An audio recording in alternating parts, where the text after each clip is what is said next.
감사합니다.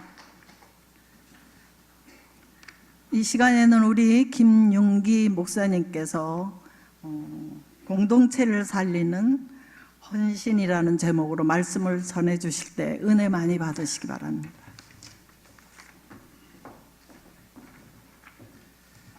우리 좌우 옆 사람 축복했으면 좋겠습니다. 은혜 받으시기 바랍니다.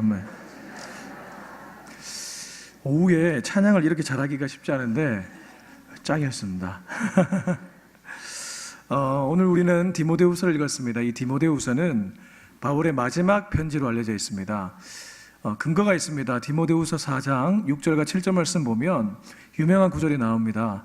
내가 전제와 같이 부어지고 벌써 나의 떠날 시각이 가까웠도다. 죽음을 직감한 바울이 영적 아들인 디모데에게 편지를 남기고 있습니다. 그래서 디모데후서를 일컬어 이렇게 말합니다. 바울의 유언장이라고 합니다. 여러분, 우리 41, 44, 46 맞으시죠? 41, 44, 46 우리 41, 44, 46 우리 전도의 권사님들, 집사님들도 점점 하늘나라 갈 시간이, 이 신성한 설교 시간에 이거 왜 이런 얘기를 해요? 가까워지고 있음을 직감하실 것입니다. 그런데 여러분이 만약에 죽음을 눈앞에 두고 있다면 나의 사랑하는 아들이나 제자들에게 어떤 메시지를 남기겠습니까? 대부분은 자기가 지금까지 살아오면서 가장 소중하게 생각했던 가치를 전하려고 할 것입니다. 혹은 너무 아쉬운, 내가 이렇게 살았으면 좋겠는데 이렇게 살지 못했으니 너는 이렇게 살았으면 좋겠다 라는 메시지를 던질 것입니다. 그런데 여러분, 오늘 우리가 금방 읽은 이 디모데후서 2장 14절부터 19절의 말씀을 보면 그런 내용이 아닙니다. 그럼 어떤 내용이냐 하면 바울이 공동체를 향한 꿈이 있었습니다. 바울은 어떤 공동체를 꿈꿨냐 하면 이 기독교 공동체가 진짜 복음으로 살아가는 것을 꿈꿨습니다. 다시 한번요. 예수님을 믿는 기독교 공동체가 정말 복음대로 살아가기를 꿈꿨습니다.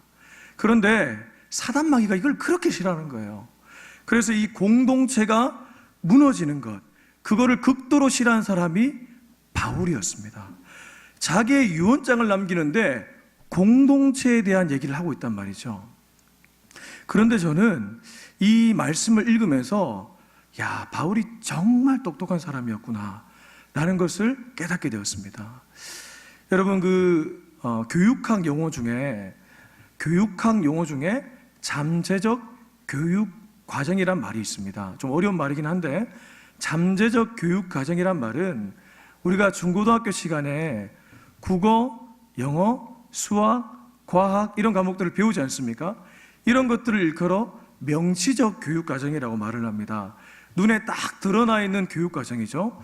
이 잠재적 교육 과정은 영어로 하면 히든 커리큘럼인데 숨겨져 있다고 합니다. 그런데 교육과정 학자들이 동일하게 얘기하는 것이 명시적인 교육과정보다 잠재적인 교육과정이 학생들에게 끼치는 영향력이 더 크다는 것입니다. 예를 들면 잠재적 교육과정에는 학급의 독특한 문화나 분위기가 있습니다. 그리고 교사의 리더십이 있습니다. 학생과 교사와의 관계가 있습니다. 학교의 시설이 있습니다. 이런 것들은 어떤 교육자가 의도적으로 교육과정을 짜진 않았지만 잠재적으로 문화로 이미 자리 잡았기 때문에 학습자에게 엄청난 영향을 끼친다는 것이죠. 여러분, 이걸 그대로 교회에도 적용할 수 있습니다. 교회에도 설교가 있고 예배가 있고 봉사가 있고 여러 가지가 있죠. 그런데 정작 우리가 영향을 많이 받는 것은 가만히 보면 사람에게 영향을 받을 때도 많고요. 예를 들면 우리 담임 목사님의 스타일, 목사님의 설교, 목사님의 어떤 평소의 어떤 그런 언어 습관들, 그리고 여러분이 소속되어 있는 다락방, 전도회, 성가대 이런 문화들에 우리가 더 영향을 받는다는 것이죠. 근데 바울이 극도로 싫어했던 무리들이 있어요.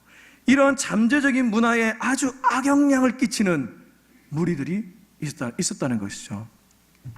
오늘 우리는 헌신 예배를 드리고 있습니다. 제가 헌신이라는 그 글자를 사전으로 찾아보니까 쉽더라고요. 바칠 헌의 몸신입니다. 몸과 마음을 바친다는 것이죠. 교회로 치면 교회와 하나님과 주의 영광을 위해 나의 몸과 마음을 바친다는 것이죠. 그런데 이것은 조금 추상적인 표현입니다. 이거를 조금 더 구체적으로 가져오면 제가 보기에 헌신이라는 것은 우리가 속한 이 공동체가 옳은 방향으로 가는데 내 한 몸 희생하는 것. 할렐루야. 다시 한번요. 우리가 소속된 공동체가 옳은 방향으로 가는데 저와 여러분이 희생하는 것. 이것이 헌신의 구체적인 표현이라는 것이죠. 그렇다면 이렇게 공동체가 옳은 방향으로 가는데 우리가 희생해야 되는 것이 무엇이 있을까? 오늘 바울은 두 가지는 피하고 한 가지는 집중하라고 말을 합니다. 두 가지는 피하고 한 가지는 집중하라고 말을 합니다. -2 플러스 1입니다. 수학으로 -2 플러스 1입니다. 우리 16절 말씀 같이 한번 읽었으면 좋겠습니다. 16절 다 같이 시작. 망령되고 헛된 말을 버리라. 그들은 경건하지 아니하며 점점 나아가나니. 공동체에 가장 안 좋은 영향을 끼치는 것이 말입니다. 근데 말인데 특별히 부정적인 말이 공동체에 엄청나게 악영향을 끼칩니다. 공동체도 마찬가지지만 개인도 그렇습니다. 제가 참 존경하는 목사님이 한 분이 있습니다. 우리 성도님들도 아실 거라고 생각이 드는데, 여러분 저기 용산역에 가면, 용산구에 가면 3일교회가 있습니다. 3일교회 가면 송태근 목사님이 있습니다. 담임 목사님으로. 그 송태근 목사님이 제가 신학대학원 재학 시절에 목회학 수업을 가르치셨습니다. 목사님이 여기서 수업을 하시고 저는 앞에서 두 번째 자리에 앉았습니다. 근데 목사님이 조금 일찍 들어오셨어요. 수업 시간보다. 그래서 저한테 이렇게 딱 보시더니 자네는 얼굴을 조심하게. 대뜸 저한테 이렇게 얘기를 하시는 거예요. 자네는 앞으로 목회할 때에 얼굴을 조심하게, 이렇게 얘기하시는 거예요. 제가 잊을 수가 없습니다. 그런데 여러분, 처음에는 제가 그 말에 굉장히 조심했어요. 아, 그렇구나. 사람이 이거 조심해야 되는구나. 여러분, 제가 그 당시만 해도 좀 생겼습니다. 지금은 이제 결혼도 하고 그래가지고 영 그렇지 않은데, 그런데 여러분, 제가 이런 생각이 드는 거예요. 같은 말을 하는데 자네는 앞으로 목회를 하는데 얼굴을 조심하게, 이렇게 말하지 않고 자네는 목회할 때 그 얼굴 때문에 잘 될 거야, 이렇게 말을 했다면 제가 기분이 더 좋았을 것 같아요. 할렐루야. 아멘 안 하시네요. 여러분, 이 진리를 깨달은 목사님이 정필도 목사님이셨어요. 정필도 목사님은 수영로 교회를 2만 명 목회를 하신 정말 유명한 분입니다. 우리 교단에서. 근데 그 목사님은 단 한 번도 장로님들한테 꾸중이나 잔소리를 한 적이 없대요.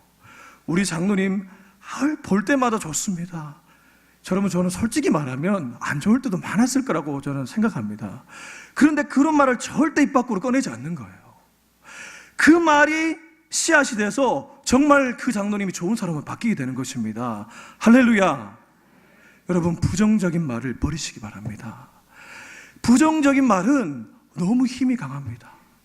제가 한번 예를 들어 보겠습니다. 과거에 여기 여성분들이 많은데요, 생리대 이 업체로 유명한, 기업으로 유명한 유한 킴벌리라는 회사가 있었습니다. 이 유한 킴벌리가 코덱스 후리덤이라는, 어르신들 아실 건데요, 코덱스 후리덤이라는 제품을 생산해서 출시했습니다. 근데 이 코덱스 후리덤이 처음에 나왔을 때는 엄청나게 인기가 있었습니다. 저도 어린 시절에 엄마 심부름을 갔다 온 기억이 납니다. 그런데 경쟁사에서 무슨 제품을 냈냐 하면 위스퍼라는 제품을 출시했습니다. 시장을 다 잡고 있었던 코덱스 후리덤이 위스퍼의 출현으로 완전히 망해버렸습니다. 한국 유한 킴벌리가 난리가 났습니다. 중력들을 모으고 회의를 소집했습니다. 야, 이거 어떡하냐, 이거 위스퍼에 우리가 다 지게 생겼다. 그래서 직원들이 어떤 아이디어를 냈냐면 이름 바꿔야 됩니다. 코덱스 후리덤이라는 이 이름이 너무 부정적입니다. 너무 올드화됐고 고차가 됐습니다. 그래서 코덱스가 미국 회사입니다. 요한 킬버리가 미국 코덱사와 협약해서 이렇게 코덱스 후리덤을 냈는데 미국 본사에 얘기를 했습니다. 우리가 화이트로 이름을 바꾸겠습니다. 허락을 안 해주는 거예요. 본사에서 그냥 코덱스 후리덤 쓰시게 계속 컴플레인을 걸었습니다. 결국에는 마지못해 미국 본사에서 화이트 쓰라고 했습니다. 그리고 화이트가 나왔더니 위스퍼를 잡아버렸습니다. 여러분, 언어가 이만큼 힘이 강합니다. 우리나라 사람들은 화이트라는 이 영어를 어떻게 읽냐면 흰색이라는 이미지가 아니라 깨끗하다는 이미지를 읽습니다. 그러니까 화이트를 딱 내니까 위스퍼가 설 자리가 없어지는 거예요. 이만큼 말이 힘이 있습니다. 사랑하는 성도 여러분, 혹시 공동체에 나에게 부정적인 언어를 쏟아내는 사람이 있습니까? 멀리 하시기 바랍니다. 혹시 내가 지금 부정적인 언어를 쏟아내고 있습니까? 하지 마시기 바랍니다. 여러분, 사람을 살려내는 언어는 결코 부정적인 언어가 아닙니다. 17절 말씀을 보십시오. 제가 한번 읽겠습니다. 그들의 말은 악성 종량이 퍼져나간 것 같다. 오죽하면 바울이 악성 종량이 퍼져나간 것 같다고 이렇게 표현하고 있지 않습니까? 오늘 이 시간 이후부터는 부정적인 언어는 내 입에서 완전히 떠나버리는 저와 여러분이 될 수 있길 주의 이름으로 축원합니다.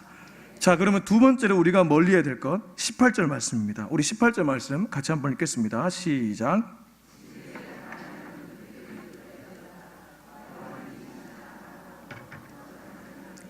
믿음을 무너뜨리느니라. 두 번째는 현실주의자들을 멀리해야 됩니다. 여러분, 이 18절 말씀은 이 시대에 대한 이해가 좀 필요합니다. 바울이 활약할 당시는 이미 예수님은 하늘나라로 어떻게 하셨습니까? 승천하셨습니다. 고로 부활이 끝났다는 것입니다. 그러니까 공동체 내부에 부활에 대한 회의가 들기 시작했습니다. 그런데 여전히 공동체의 믿음의 사람들은 어떠한 것을 붙잡았냐 하면 예수님의 말씀을 붙잡았습니다. 예수님이 하늘로 가시면서 내가 다시 올 것이라고 약속하셨고, 믿음의 무리들은 약속의 말씀을 붙들었습니다. 그런데 공동체 내부의 현실주의자들은 현실을 봤습니다. 예수님 떠나갔잖아. 야, 그거 안 돼. 예수님 안 올 거야. 지금도 그런 사람들이 있습니다. 공동체가 꿈을 꾸고 나아가는데, 야, 내가 그거 다 해봤어. 절대 안 돼. 어떤 사람은 지금 이 말씀을 들으면서 이런 생각할지 모르겠습니다. 목사님, 허황된 꿈이 얼마나 사람을 비참하게 만드는지 모르십니까? 여러분, 일리가 있습니다. 현실 감각은 있어야 됩니다. 사람이 살아가면서 의식주 자유로울 수 있습니까? 없습니다. 현실 감각은 탁월하게 있어야 됩니다. 그런데 지금 바울이 말하는 것은 현실의 노예가 되지 말라고 말하는 것입니다. 할렐루야. 여러분, 현실이 아무리 커 보여도 하나님은 말씀으로 역사할 수 있습니다. 할렐루야. 믿음의 무리들은 믿음으로 현실을 뚫어내는 사람들인 줄 믿습니다. 믿음을 가지시기 바랍니다. 믿음은 현실을 이길 수 있습니다. 자, 이제 마지막입니다. 마지막으로 우리가 그러면 붙들어야 될 것은 무엇인가? 15절 말씀을 우리 같이 한번 읽었으면 좋겠습니다. 시작. 너는 진리의 말씀을 옳게 분별하며 부끄러울 것이 없는 일꾼으로 인정된 자로 자신을 하나님 앞에 드리기를 힘쓰라. 여기 지금 어하나 교사분들도 계시는데요, 어하나의 기원이 되는 구절이 오늘 디모데후서 2장 15절입니다. 근데 디모데후서 2장 15절은 세 부분으로 다시 나눌 수가 있습니다. 첫 번째는 진리의 말씀을 옳게 분별하는 사람, 두 번째는 부끄러움이 없는 일꾼으로 인정된 사람, 세 번째는 자신을 하나님 앞에 드리기를 힘쓰는 사람입니다. 그런데 이 세 가지를 뭉뚱그려서 제가 앞서 플러스 1이라고 하지 않았습니까? 이 세 가지를 뭉뚱그려서 하나로 묶을 수 있는 개념이 있는데, 그게 바로 말씀을 사랑하는 사람입니다. 아유, 목사님, 그 결론을 내리려고 지금까지 이 설교를 했습니까? 말씀 사랑하는 거 왜 모르겠습니까? 라고 생각하는 분이 계십니까? 가만히 우리를 돌아보십시오. 우리가 정말 말씀을 사랑하는지 한번 돌아보시기 바랍니다. 제가 신학대학원 재학 시절에 성경 해석학을 들으면서 가장 크게 와닿은 부분은 바로 이러한 부분입니다. 성경 해석을 가장 잘하는 사람은 똑똑한 사람도 아니고 기도로 무릎을 꿇어서 영적인 탁월한 사람도 아니고 말씀에 순종하는 사람이 말씀을 가장 잘 해석하는 사람이다. 할렐루야. 아무리 똑똑하면 뭐합니까? 대단한 설교를 쏟아내면 뭐합니까? 말씀에 순종하지 않는데 어떻게 그 사람이 말씀을 잘 해석하는 사람이겠습니까? 미사여구를 쓰고 수많은 무리들에게 말씀을 전한다고 해도 말씀 위에 선자가 돼버리면 그 사람은 말씀을 잘 해석하는 사람이 아닙니다. 우리가 이 성경을 대할 때도 내 경험과 내 지혜에 비추어서 성경을 볼 때가 너무 많이 있습니다. 그것은 성경 위에 서 있는 태도입니다. 우리는 항상 말씀 아래에 있어야 되는 줄로 믿습니다. 여러분, 말씀을 해석할 때도 내가 처한 상황에 맞추어서 내가 좋아하는 말씀만 끌어당겨서 그렇게 해석하는 사람이 아니라 오늘 나에게 주는 말씀을 아멘하며 순종하며 살아가는 자, 그 사람이 공동체를 살릴 수 있는 줄로 믿습니다. 시편 말씀, 제가 너무나 좋아하는 시편 말씀을 인용하겠습니다. 내 눈을 열어 주의 법에 기이한 것을 보게 하소서. 주의 말씀은 내 발의 등이요 내 길에 빛이니이다. 주의 말씀을 열므로 우둔한 자로 하여금 깨닫게 하여 주시옵소서. 여러분, 성경을 읽을 때에 항상 이 시편 세 구절의 말씀을 암송하고 읽으시기 바랍니다. 내 눈을 들어 주의 법에 기이한 것을 보게 하소서. 주의 말씀은 내 발의 등이요 내 길에 빛이니이다. 주의 말씀을 열므로 우둔한 자로 하여금 깨닫게 하여 주시옵소서. 여러분, 베드로도 말했습니다. 풀은 마르고 꽃은 시드나 주의 말씀은 영원하리로다. 요한복음 1장 1절에 이렇게 얘기합니다. 태초에 말씀이 계시니라. 이 말씀은 하나님과 함께 계셨으니 이 말씀은 곧 하나님이시니라. 디모데후서 3장에 가면 또 이렇게 얘기합니다. 모든 성경은 하나님의 감동으로 된 것으로, 모든 성경은 하나님의 감동으로 된 것으로, 그 뒤에 보면 성도를 온전케 한다는 말씀이 있습니다. 여러분, 말씀 자체에 힘과 능력이 있는 줄로 믿습니다. 말씀 위에 서지 마시고 말씀 아래에 서서 공동체를 살려나가는 저와 여러분이 될 수 있길 주의 이름으로 축원합니다. 기도하겠습니다. 하나님 아버지, 오늘 우리는 사도 바울의 이 유언을 통해서 귀한 깨달음을 얻게 되었습니다. 두 가지는 피하고 한 가지는 집중하라는 사도 바울의 유언을 받아들입니다. 주여, 부정적인 말을 떠나보내는 이 시간 되게 하여 주시옵소서. 현실의 노예가 되지 않기를 원합니다. 현실의 언어에 갇혀있지 않는 내가 될 수 있기를 원합니다. 동시에 말씀에 순종해서 말씀에 따라 살아가서 내 옆에 지체와 우리가 속한 공동체를 살려내는 우리 모두가 되게 하여 주시옵소서. 이 모든 말씀 예수님의 이름으로 기도합니다. 아멘. 지금은 헌금 드리는 시간입니다. 헌금 위원들 다 나오시기 바랍니다.